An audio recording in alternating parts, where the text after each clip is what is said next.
Okay, everyone, this is a video showing you how to use Morningstar.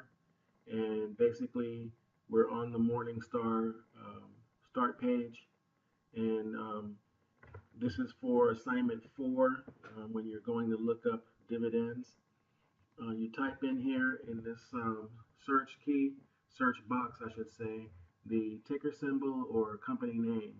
So let's say we want to do Bank of America. You can actually type in the name and you'll see the top result here is Bank of America. So if you don't know the ticker, you can type in the company name, but if you do, you can just type in BAC as the ticker and you'll still get Bank of America. Once you click on that, it'll pull up um, the data for Bank of America. And right here, I guess this would be near the middle of the screen. These are tabs actually. And so you can find dividends here. Click on dividends. It'll take you down to the dividends portion of the information that it gives you.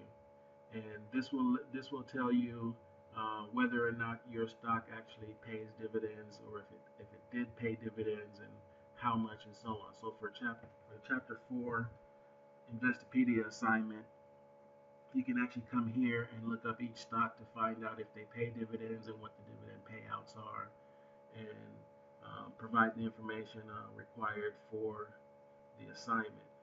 So if you look down here, the ex-dividend date is given, and um, you can actually scroll side to side here with this information. So you have to scroll down a little bit.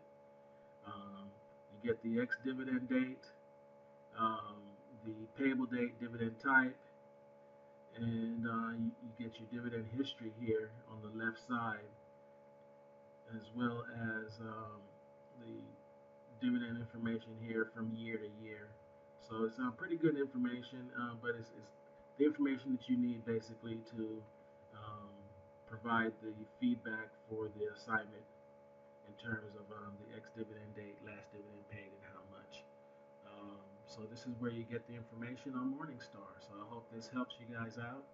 If you need other videos or other tutorials, let me know, and I should be able to create these for you with no problem.